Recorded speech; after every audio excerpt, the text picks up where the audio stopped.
자, 오늘 여기 보니까 큰 민족을 이루겠다. 너로 내가 큰 민족을 이루고 창대케 하겠다. 그리고 이 모든 족속이 너로 말미암아 복을 얻을 것이다. 큰 민족, 창대케 되고 또 모든 족속이 너로 말미암아 복을 받을 것이다. 바로 아브라함을 통해서 237 5천 종족을 살리겠다는 하나님의 언약을 아브라함에게 주신 것입니다. 그래서 여러분이 그것을 진짜 여러분의 언약으로 탁 붙잡으면 아브라함에게 약속하신 너는 복이 될지라, 내 이름을 창대케 하고 너는 복이 될지라, 이런 축복이 여러분에게 회복될 줄 믿습니다. 그래서 여러분의 모든 방향을 237 이제 기도 그릇도요 237 나라. 네, 여러분의 기도의 그릇을 넓혀라. 그리고 5천 종족,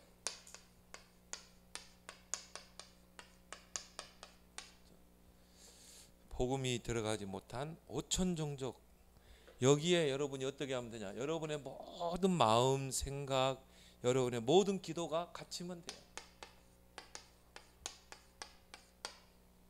그래서 여러분이 늘 24시 나는 237 나라 5천 종족, 이걸 여러분이 기도하고 모든 것에 연관시키고 연결시키고 이렇게 할 때 이 아브라함에게 주셨던 축복을 여러분에게도 그대로 성취시킬 줄 믿습니다. 아브라함 부를 때 처음부터 그렇죠? 237 5천 종족을 하나님이 두고 아브라함을 부르신 것입니다. 아브라함이 어떤 가문입니까? 우상의 가문 아닙니까?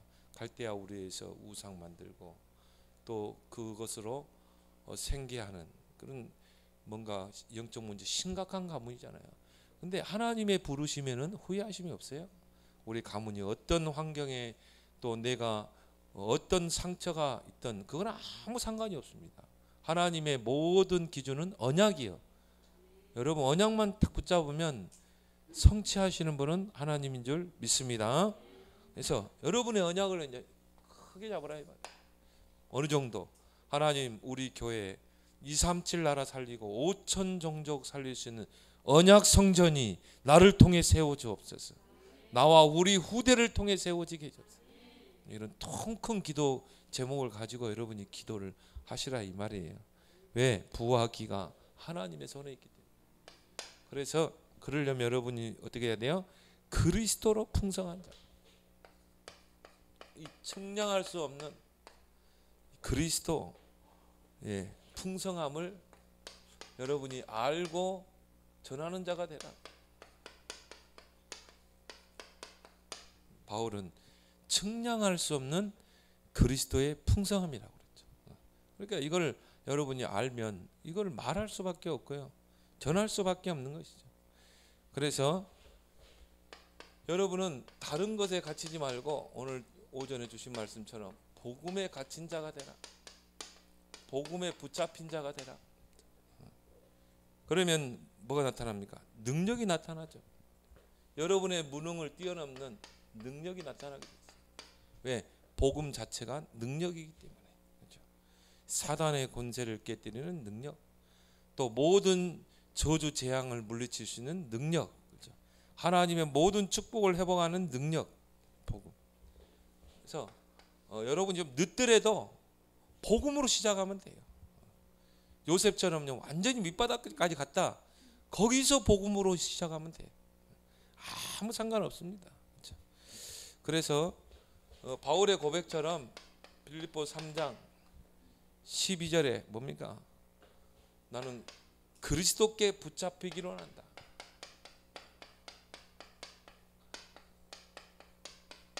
나는 그리스도께 붙잡혀 살기로 한다. 그걸 보고 우리는 뭐라고 합니까? 복음 중독이라고 그러죠. 알코올 중독자들은요 알코올에 잡힙니다. 그러니까 이 술 마실 때 그 사람들은 행복하다고 그래요. 우리는 막 술 먹으면 막 쓰고 그러잖아요. 근데 알코올 중독자들은 술 먹을 때 행복해요. 막 일 끝나고 이 술 먹으러 갈 생각하면 막 엔돌핀이 돈다잖아요. 막 기쁘고 즐겁고, 야 이제 끝나고 술 마시러 가네. 그게 즐거움이라. 중독됐기 때문에. 그래서 24 복음 중독.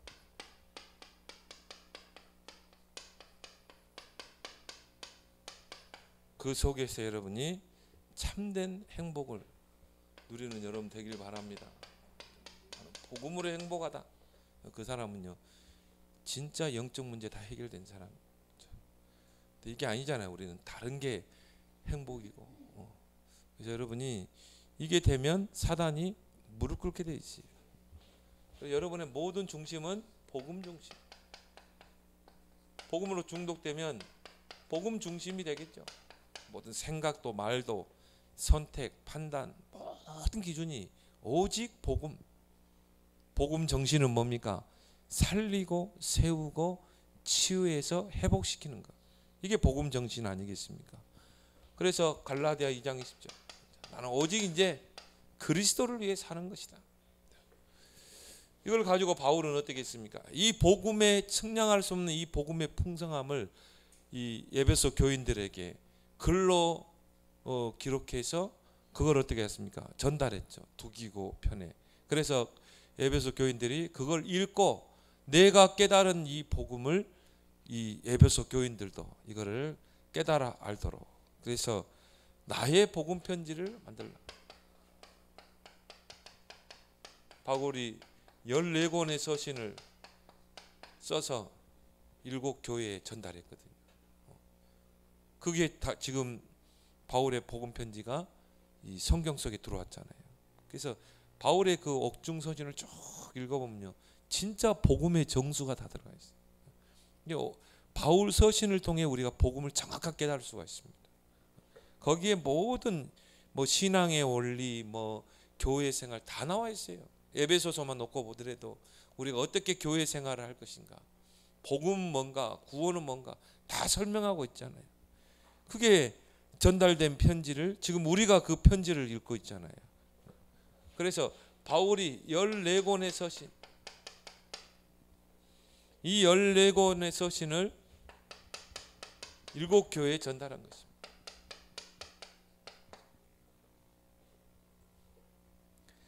그래서 그 여운학 장로님, 이슬비 전도, 그거 보면 지금도 있어요. 지금도 기독교회장에 가면은 그 이슬비 전도가 있습니다. 그거 우리 전도로 많이 활용했거든요. 여러분이 내가 정말 이게 나는 복음은 내가 알고 있는데 이게 말하기가 나는 아직 이게 참 어렵다. 그런 분들은 그런 거 좋습니다. 엽서처럼 작아요. 작고 굉장히 이 뭡니까 잘 돼 있어요. 그래서 불신자들도 딱 보면 읽으면은 거의 거부감 없을 정도로 그렇게 잘 돼 있거든요. 종이 질도 좋고 그런 거 여러분이 이 종류별로 다 있거든요. 종류별로 해서 딱 구입해서 여러분이 정말 기도하고 있는 그 불신자 그런 사람들에게 한번 딱 전해봐요. 그래서 이거는 이 가랑비에 옷 젖듯이 서서히 이 일주일에 한 장씩 전달하게 돼 있어요. 그래서 지금이야 뭐 메일로 카톡으로 전해만 이슬비 전도학교 나올 때 그때는 편지가 전달될 때 아닙니까? 그래서 편지로 많이 전달했었거든요. 그래서 여러분 또 이런 것들을 좀 활용해서 우리는 이제 그거 아니면은요 뭔가 SNS로 충분히 활용할 수 있잖아요. 여러분 은혜 받은 말씀을 전달하고 또 귀한 복음을 전달하는 여러분이 전달하려고 하면은 그런 자료들은 많이 있습니다. 우리 단체 그런 이제 복음 전달자 되길 바랍니다. 그래서 유 목사님 말씀도 일일 3작이라 하루에 3가지 작품을 한 거예요. 어떤 작품? 전도 작품. 하루에 3가지 작품을 남겨라. 여러분 주변의 사람들에게 나는 어떤 전도의 작품을 남길 것인가, 뭐 카톡을 전달할 것인가, 만나서 전달할 것인가, 전화로 전달할 것인가, 하여튼 일일 3장만 실천해 보세요. 그리고 뭡니까? 하루에 3번 접촉해라. 드리 컨택트. 내가 전도 대상자. 이걸 잘하는 단체가요 선교 단체입니다. 그래서 CCC 내비게이터 이 사람은요 전도 대상자가 병원에 있다. 그러면 하루에 2번 꼬박꼬박 참 이 방문한다잖아요. 그래서 아침 출근할 때 퇴근해서 그래가지고 기도해주고, 그리고 뭡니까 메시지 전달해주고, 안부 묻고. 그러니까 이 결국은 그 병원에서요, 그 복음 받고 이 사람이 나중에 퇴원할 때는요 다 교회로 인도되게 돼 있어요. 그래서 하루에 3번 접촉해라. 어떻게 접촉하면 되느냐? 여러분들이 메시지로 접촉할 수도 있고요, 직접 만나서 미팅이라는 게 뭐 만나서 내가 직접 내가 만나는 거, 약속을 정해서 만나는 것도 있지만 SNS로도 만날 수 있고요, 메일로도 전화로도 만날 수 있거든요. 중요한 거는 메시지를 통해서 접촉하고, 만남을 통해서 접촉하고, 그 다음에 기도로 접촉해라. 하여튼 3가지를 가지고 여러분이 접촉해 보세요. 그러면은 그 속에서 이 사람이 복음이 젖어들게 될 줄 믿습니다. 그러면서요, 우리 교회는 정말 이 땅에 많은 교회들이 있지만 이 땅의 모든 사람들은 뭐가 필요해요? 그리스도가 필요해요. 이방인은, 오늘날의 이방인은 뭡니까? 복음 듣지 못한 불신자, 또 복음이 필요한 모든 대상자, 교회 안에도 있어요. 그러니까 이 모든 사람들이 다 그리스도가 필요하거든요. 다른 게 필요한 게 아니에요. 그리스도가 필요한 거예요. 이게 비밀로 돼 있다 이 말이에요. 아무나 알 수 있는 게 아니에요. 그래서 전도라는 게 있는 것입니다. 전도라는 걸 통해서 그리스도의 비밀을 전달하기를 원하신다. 이게 바로 성도의 사명이요, 교회의 사명이죠. 교회가 이 땅에 세워진 목적이죠. 그래서 이 성경에는 골로새서 2장 2절 3절에 그리스도 안에 모든 것이 다 있다.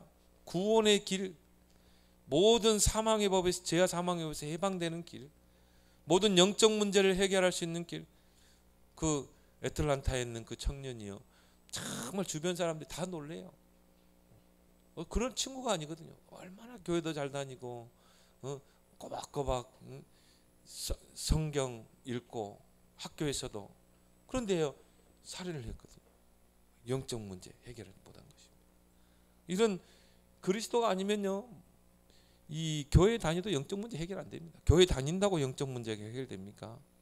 오직 그리스도 붙잡을 때 흑암은 무너지는 줄 믿습니다. 잘 알잖아요. 그래서 이거를 우리가 알리는 것, 복음 날파수.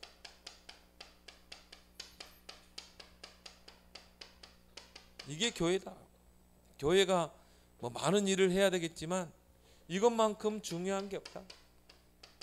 그래서 어둠과 깜깜한 현장에 일어나라, 빛을 발하라. 특히 뭡니까? 우리는 237 나라를 살려야 된다. 5천 종족을 살려야 된다.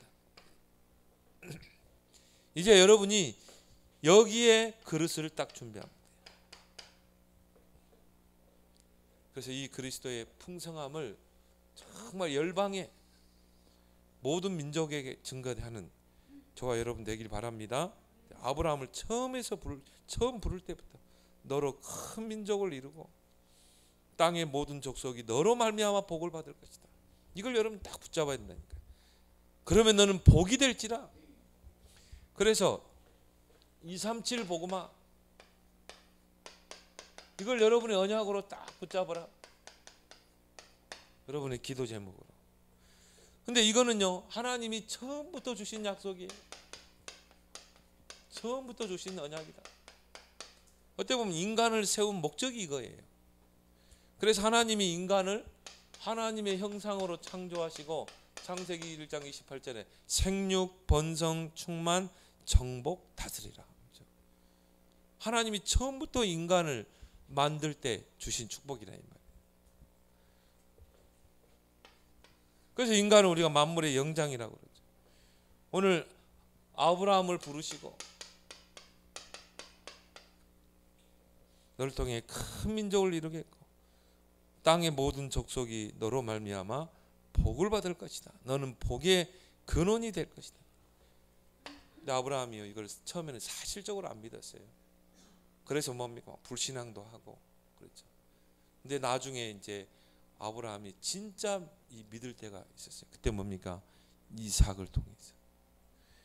창세기 22장에 이때 아브라함이 그 아들 독자 이삭을 번제로 드리라. 이삭은 아브라함은 이때 불신앙하지 않았어요. 그리고 어떻게 합니까? 그 100세에 낳은 아들 이삭을 데리고 산으로 가잖아요. 그 시험을 통과하고 하나님이 주신 약속이 뭡니까? 네 씨로 말미암아 여러분과 여러분 후대를 통해 이 언약이 이어질 줄 믿습니다. 여러분이 언약을 딱 붙잡으면요 이게 후대로 연결되게 돼 있어요. 그래서 실제적인 언약 성취는 이제 이삭과 그 후손들을 통해 이루어지잖아요. 야곱, 요셉을 통해서 뭐라고 그랬습니까? 네 씨로 말미암아 천한 만민이 복을 받게 할 것이다. 이제 구체화되죠. 그래서 여러분이 언약만 딱 붙잡고 기도해라. 그러면 그 언약은 반드시 여러분 대 아니면 여러분 후대에 반드시 성취될 줄 믿습니다. 그래서 우리 아까 찬양했지만요.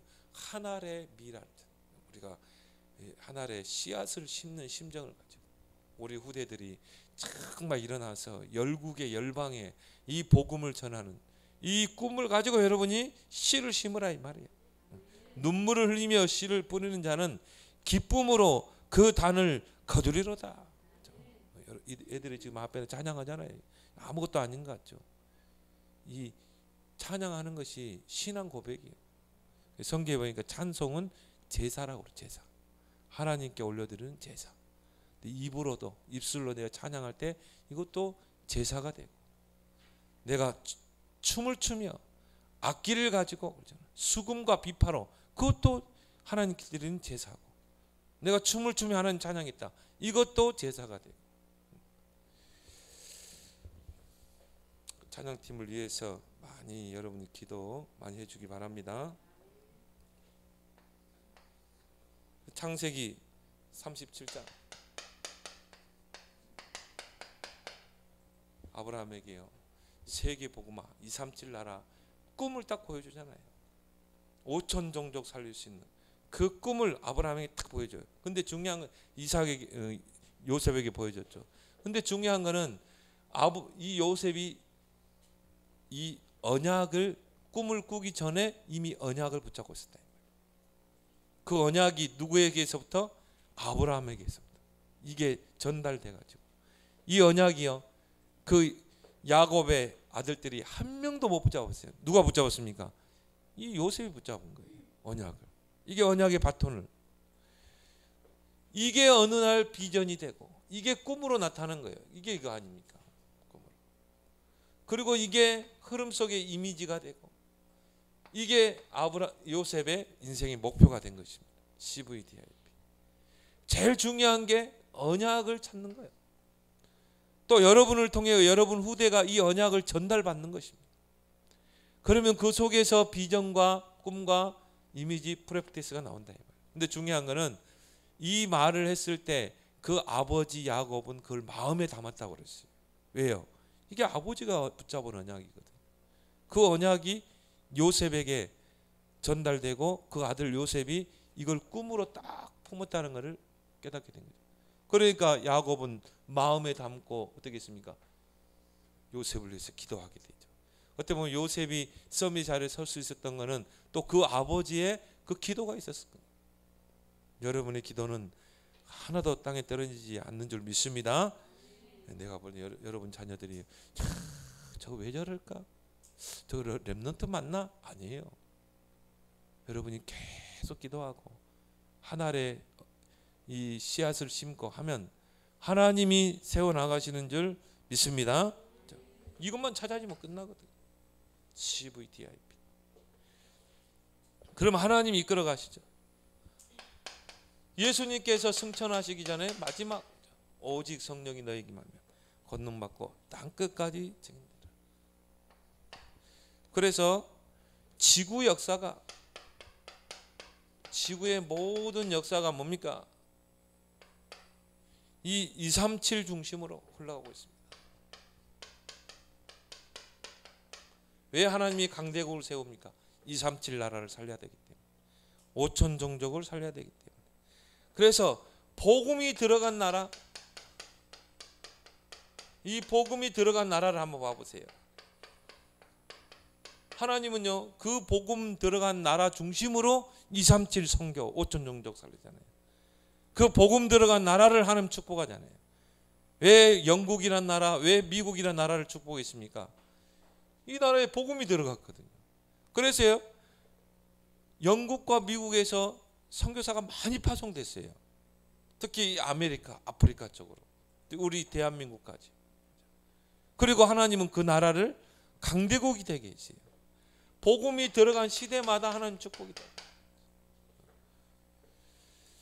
왜 대한민국 이 땅을 하나님 축복합니까? G7 속에 들어가죠, 우리나라가. 왜 하나님이 우리나라를 축복해요? G7은 아니고 이제 그 G7 모이는데 우리나라도 옵션으로 참석하죠. 그 말은 뭡니까? G7과 겨룰 수 있는 그런 나라가 됐다. 10대 강국 중에 우리나라가 들어가 있는 거예요. 이거는 진짜 하나님이 축복하신 거죠. 왜 그래요? 복음이 들어갔거든요. 복음 붙잡은 저와 여러분들이 있거든요. 그래서 이 반토막 난 나라, 산이 70% 자원이 없는 이 나라를 축복하신 것입니다. 그래서 하나님은 그 나라를 강국으로 세워서 선교 대국으로 쓰신 것입니다. 근데요, 이 복음이 사라지면 어떻게 됩니까? 결국 패권 싸움이 됩니다. 왜 제1차 전쟁, 제2차 전쟁이 일어났습니까? 결국은 복음이 사라질 때, 미국이란 나라가요, 복음이 희미해지고 히피 문화, 막 이런 것들이 이 젊은이들에게 막 퍼져나갈 때, 그때요, 유럽이나 그때 이제 뭡니까? 이런 많은 하나님을 대적하는 철학들이 나왔거든요.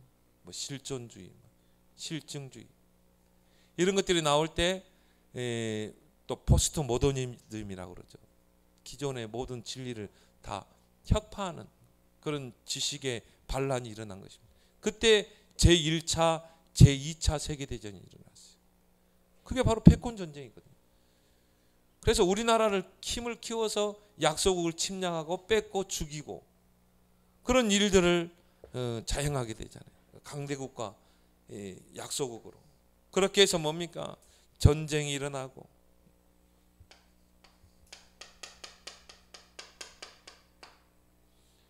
그리고 약소국은 식민 지배를 당하게 되고, 우리나라도 뭐 예외 아니었죠. 또 노예로 막 부려먹기도 하고 착취하기도 하고. 우리나라가 결국 뭡니까? 힘이 없으니까. 그래서 일본만 탓할 필요 없어요. 일본 때려 죽일 놈 없는데 결국 우리가 힘이 없기 때문에 그런 거 아니에요. 일본은 힘을 키우니까 어떻게 합니까? 대륙으로 뻗어나가야 되거든요. 중국으로 뻗어나가야 되니까 우리나라가 길이 되는 거예요.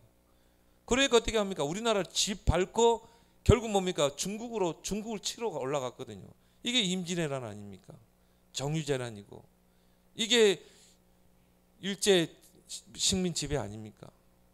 그런데요, 뭐 일본 사람 죽일 놈 나쁠 놈 그랬는데 뭐 그 일본 사람 나쁜 일 했죠. 근데 중요한 거는 우리가 힘이 없었어요. 그 징비록인가 그 책에 보니까요, 유성룡이가 쓴 징비록을 보니까 야 진짜 막 참, 일본에서는 힘을 키우고 있는데요, 전쟁 준비를 하고 있는데 우리나라 사절단이 일본을 보고하세요. 큰일 났다. 빨리 전쟁 준비해야 된다. 근데 또 한쪽에서는 무슨 전쟁이냐. 저 일본 사람들은 힘이 없어. 우리를 이길 수 없어. 그래가지고는 뭡니까? 전쟁을 준비하지 않은 거예요. 결국 어떻게 됩니까? 일제가 침략해 저 한양까지 밀고 올라갔잖아요. 왕은 도망가고. 그러니까 이순신이라는 인물을 알아보지 못한 거예요. 이순신이 아니었으면 우리나라 큰일 날 뻔했죠. 착취당하고. 그리고 뭡니까? 가난과 질병. 나는요 오늘날 딱 보면서요, 야 임진왜란 일어나기 전 그때 똑같아요. 그때도 뭡니까?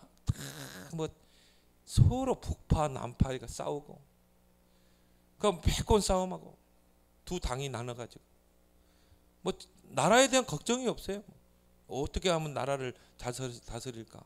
왕도 순종도 뭐 아무 힘이 없고, 지금 딱 보니까요, 야, 임진왜란 일어나기 전에 똑같구나, 그런 모습.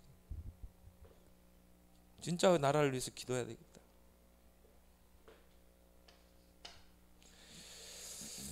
그래서 저와 여러분들, 특히 우리 렘넌트들은 모든 것을 237 중심으로 하길 바랍니다.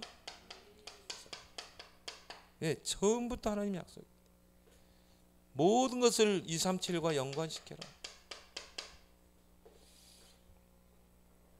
그래서 여러분의 업을, 여러분의 직업, 학업, 사업을 237로 연관시켜라. 237로 방향을 맞춰라. 그래서 어제 학원 보고마도 그런 학원 보고입니까? 거기서 그랬죠. 요게벳의 결단이잖아요. 요게벳이 모세가 딱 태어날 때부터 이미 모세가 하나님의 계획이 있음을 알았어요. 그래서 어떻게 합니까? 이 바로 왕이 이 애굽의 남자아이들을 죽이려고 할 때 어떻게 했어요? 나일강에 띄우잖아요, 모세를. 그렇게 해서 결국 공주가 그 모세를 양자를 삼게 되고, 또 유모로 가서 젖을 뗄 때까지 젖을 먹이면서 뭘 심었어요? 언약을 심은 거야. 이걸 심은 것입니다. 너는 앞으로 237 나라를 살릴 인물이 될 거야. 5천 종족 살릴 인물이 될 거야. 요게벳의 결단, 여러분의 결단이 중요한 줄 믿습니다. 모세가, 요게벳이 순간적인 판단을 못했으면 어떻게 했겠어요? 모세는 그냥 숨어 지내 살았을 것입니다. 근데 그 요게벳이 결단을 잘한 거예요. 여러분이 정말 나는 우리 자녀들을 썸밋 랩넌트로 키울 것이다, 그런 결단을 하고 여러분이 기도하라, 이 말이에요. 지금은요, 여러분이 여러분 자녀에게 뭔가 강요하면 안 돼요. 너는 뭐 판사가 되고 너는 의사가 되고. 옛날에는 그렇게 했어요. 지금은요, 우리 아이들이 찾아갈 수 있도록, 나의 것, 나의 달란트를 찾아갈 수 있도록 여러분이 가이드 역할을 하길 바랍니다. 유 목사님도 그런 이야기. 이제 학벌 시대가 아니라는 거예요. 아까 보니까 청년 실업이 지금 심각하더라고요. IMF 때 수준만큼 됐어요. 청년들이 일자리가 없어요. 지금 기업마다 지금 신규 채용을 다 줄이고 있거든요. 왜? 장사가 안 되니까. 이제 우리 젊은이들이 대학 나오고도 취업 못하는 시대, 앞으로 또 AI 나오게 되죠. 이런 이제 어떻게 할 것입니까? 여러분 이것과 방향 맞춰야 돼. 237. 237의 큰 그릇을 준비해라. 그래서 여러분이 뭘 찾아내면 돼요? 237 CVDIP를 찾아내라. 237 나라 살릴 언약이 뭔가? 이걸 여러분 딱 붙잡고 그 속에서 비전, 꿈을 꾸고 이미지, 프랙티스 목표를 향해 도전하는 여러분 되길 바랍니다. 특히 렘넌트들은 그렇죠. 그래서 이 237이 내 작은 것 속에 있다, 이 말이야. 우리는 큰 데서 찾으려고 그러거든. 작은데 작은 것 속에 237이 담겨 있다, 이 말이야. 다윗의 물맷돌, 한낱 양을 치는 그 도구지만 그 물맷돌 안에 뭐가 있어요? 237이 들어있다는 거예요. 여러분의 기능 속에 237이 있는 것입니다. 또 작은 것 속에, 가까운 곳에, 그렇죠? 내가 가진 것 속에. 이걸 못 보게 되면 어떻게 돼요? 다른 큰 걸 보려고 그러거든요. 근데 지금 가지고 있는 게 중요하지. 내게 있는 달란트, 이게 중요한데. 그래서 내게 있는 그 작은 것, 내가 지금 가지고 있는 것을 237로 연결시켜라. 내가 복지다. 그냥 복지를 하지 말고 237 복지. 5천 종족 살릴 복지. 여러분 이걸 계속 놓고 기도하면요, 내가 지금 뭘 준비해야 될 건가 볼 것입니다. 내가 그러면은 이걸 준비해야 돼. 성공하는 사람들은요, 장기 목표를 딱 정하고 단기, 중기 목표를 정합니다. 그래서 내가 이 멀리 있는 목표를 이루기 위해서 내가 중단기로는 어떻게 목표를 두고 달려갈 것인가. 그래서 지금 내가 2, 3, 7, 5천 정도 살리기 위해서 지금 내가 해야 될 게 뭔가. 이런 시간표를 여러분 꼭 찾아내서 여러분이 준비하는 여러분 되길 바랍니다. 그래서 그냥 복지가 아니라 2, 3, 7 복지, 5천 종족 살릴 복지. 내가 하고 있는 그 일이 5천 종족 2, 3, 7 나라 살리는 일, 업.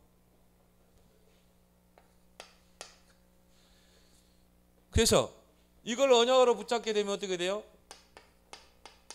2, 3, 7을 미리 보게 돼 있어요. 어제 학원 보고만 이야기했죠. 내 인물을 통해서. 루디아는 어떤 사람입니까? 자주장사라고.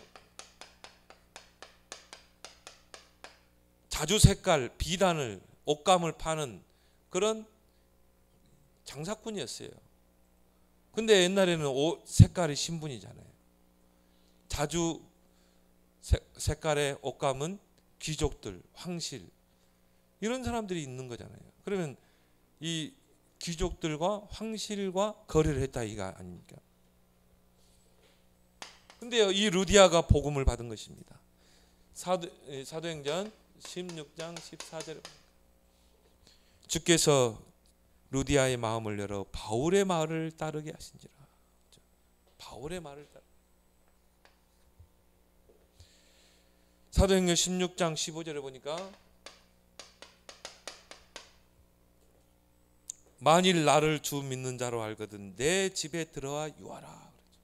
강권하여 바울을 집으로 딱 모셔서 어떻게 해요? 그 복음을 계속 들은 것입니다. 나는 이렇게 보면서요, 이 루디아가 이미 237 그릇이 된 사람이요. 237 그릇으로 딱 준비된 사람. 뭐만 없어요? 복음만 없어. 결국은 이 언약만 없는 거예요. 언약만 없다 보이지 그릇이 딱 된 사람이 237. 그런데요, 바울을 통해 복음을 딱 듣자마자요, 딱 반응을 보이잖아요. 그래가지고 뭐 바울을 딱 집으로 막 초대하잖아요. 여자 집에 당시에 남자를 초대한다는 건 쉽지 않습니다. 그때는 뭡니까? 이 신분, 뭡니까? 남녀 구별을 철저하게 했잖아요. 근데 그 남자를요, 이 바울을 집으로 초대한다는 건 쉽지 않습니다. 근데 그 복음을 들어야 되기 때문에. 내가 볼 때는 큰 그릇이라 이미 237 그릇이 된 사람. 그래서 이제 이 루디아의 집이 하나의 시스템이 되어서 사도행전 16장 16절에서 18절 귀신 들린 소녀가 그 복음 듣고 시스템 속으로 들어가 간수와 그 가족들이 이 시스템 속으로 들어오게 되죠. 그래서 이제는 장사꾼 루디아가 아니라 이제는 전도자 루디아로 바뀐 것입니다. 그것도 뭡니까? 자기의 업을 가지고. 그러니까 얼마나 많은 영혼들을 살렸겠어요. 이런 237을 미리 보는 자가 되라. 야손과 같이. 그래서 야손은 뭡니까? 충성된 자. 바울이 위기에 처했을 때 바울을 보호하잖아요. 쉽지 않습니다. 유대인들이 이 조폭들을 동원해가지고 이 힘센 사람들 동원시켜서 바울을 찾는데 그 바울을 숨겼다니까요. 그래서 어떻게 합니까? 막 야손이 감옥에 갇히고 하잖아요. 왜? 야손은 바울을 봤기 때문에. 이 바울이 어떤 인물인가? 이 바울은 237 나라 살릴 그런 전도자라는 걸 봤기 때문에 생명 걸고 보호하죠. 이 야손이 어떻게 해서 발견됐습니까?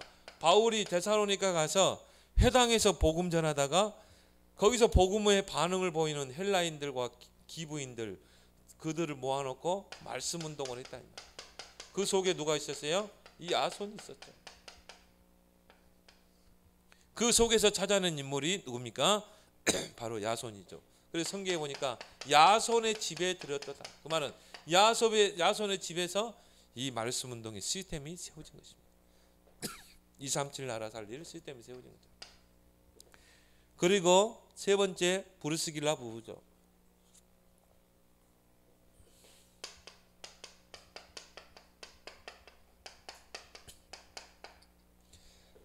이 부분은 전도자 바울을 위하여 목이라도 내놨느니라. 생명 걸어버린 거예요. 예, 237 나라를 미리 받기 때문에, 5천 종족을 미리 받기 때문에. 근데 이 부부가 사도행전 2장에 보면 이 15개 나라에서 경건한 유대인들이 오순절날 절기를 지키기 위해서 예루살렘에 모였거든요. 거기에 보면 로마에서 온 나그네 그렇게 나와 있어요.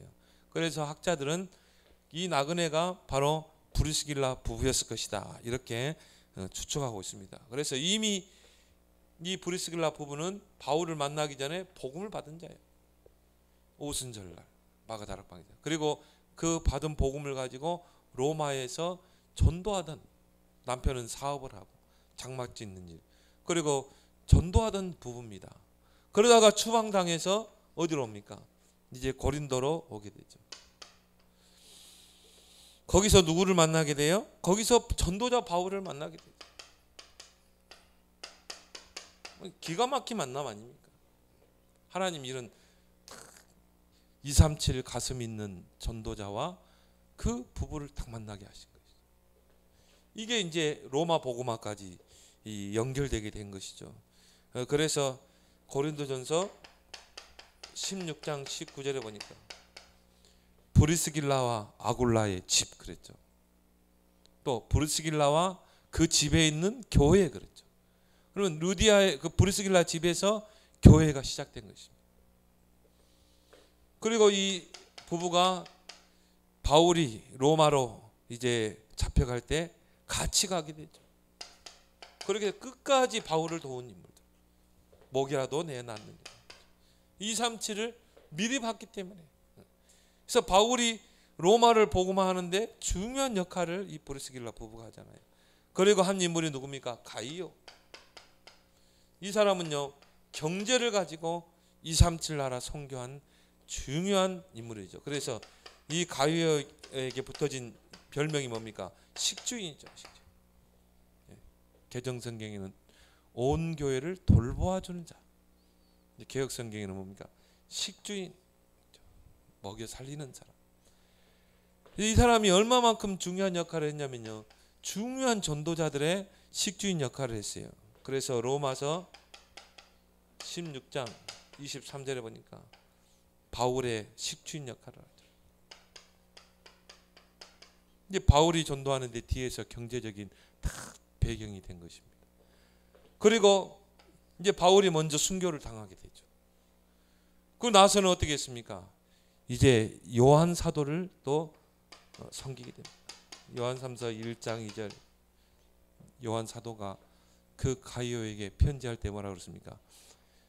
사랑하는 장로 가이오요, 내 영혼이 잘된 같이 네가 범사에 잘되고 강건하기로 하나. 보세요, 하나님께 빛의 경제의 축복을 받아서 전도자들을 뒤에서 마음껏 도운, 그리고 사도 요한을 도운, 돈을 쓸 줄 아는 사람이에요. 이 사람. 그런데 그 사람에게 하나님 경제를 줄 수밖에 없죠. 그래서 어느 정도입니까? 온 교회를 먹여 살리는 거죠. 온 교회 식주인이라고 그랬어요. 온 교회 식주인. 나는 그 기도해요. 참 하나님 우리 교회, 우리 노예에서 최고 상해비를 많이 내는 교회 되게 해주십시오. 그 기도하고 있습니다. 왜? 노예가 할 일이 굉장히 많아요. 앞으로 알리듯이 지어야 되겠죠. 우리 후대들을 놓고. 노예가 할 일이 많아. 그래서요, 내가 서기를 해보니까 그래요. 진짜 할 일이 많더라고. 또 어려운 교회들 도와야 되고. 그래서 하나님 정말 우리 교회는 진짜 우리 노예에서 최고 상해비 많이 내는 교회로, 최고 선교 많이 하는 교회로 하나님 축복해 주옵소서.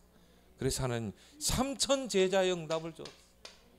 이게 제 언약입니다. 이게 노래예요. 계속 하나님 3천 제자 일어나게 해 주옵소서.